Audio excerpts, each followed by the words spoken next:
This is the install video for the M&P 10 round mags for installing our base plates onto them. The stock base plate is designed to the size and shape of the frame, which will not work with a proper mag well because the mag well is designed to funnel the mag into the frame and the stock plates are too large.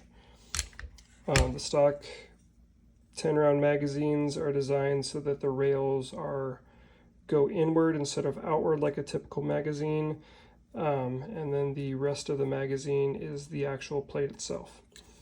In order to remove the stock plate, you need a screwdriver or Allen wrench or something in order to go in there and push the base plate up a little bit, and then push the locking plate up and then move the base plate forward. Now this spring is kind of captured on those rails there, but if you let it go too much, it can pop up, so be careful with the spring.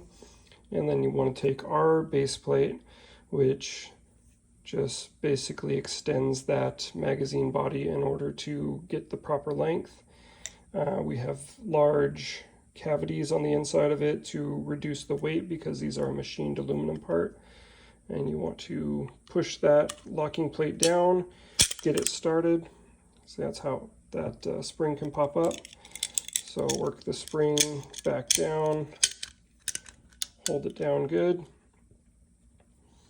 and then push down that plate so you can start pushing it on, and then push the back of the plate down enough to where it wants to go underneath. Then push that all the way back.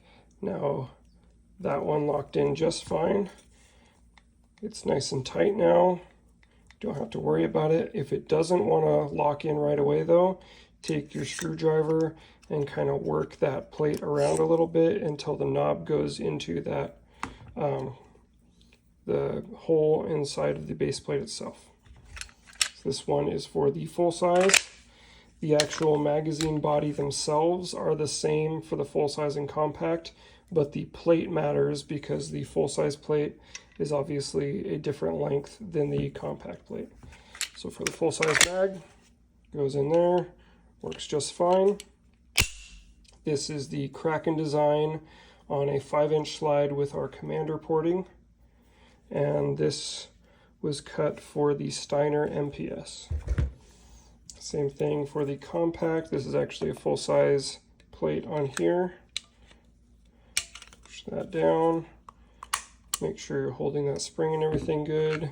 Take ours, same thing. Push that down.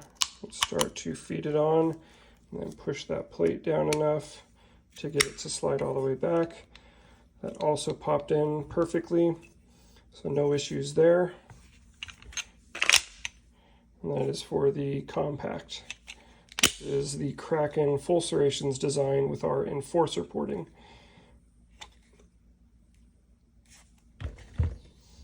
This is our original 10 round plate for the 10 round mags. We did our relief cut on the back here to reduce weight, and you could still do something in there to move that around, or on some of the longer ones it was easier to go in there with a wrench and move it around that way. These are cleaner. There's nothing for you to get your finger in or anything. So this is our new design. It is very similar, but it is a little bit different. Instead of doing a low profile plate, we did basically the same size as our mid-pro plate because there is no real difference as far as printing wise that we have found. And it just makes sense to make one style rather than we were making a low profile and a competition, which was much thicker. So instead we just make one now. There might still be some of the older style in the Leaving Soon area of the website if you are interested, for those parts a little bit cheaper if we still have them. If not, then they are sold, and this is the new style.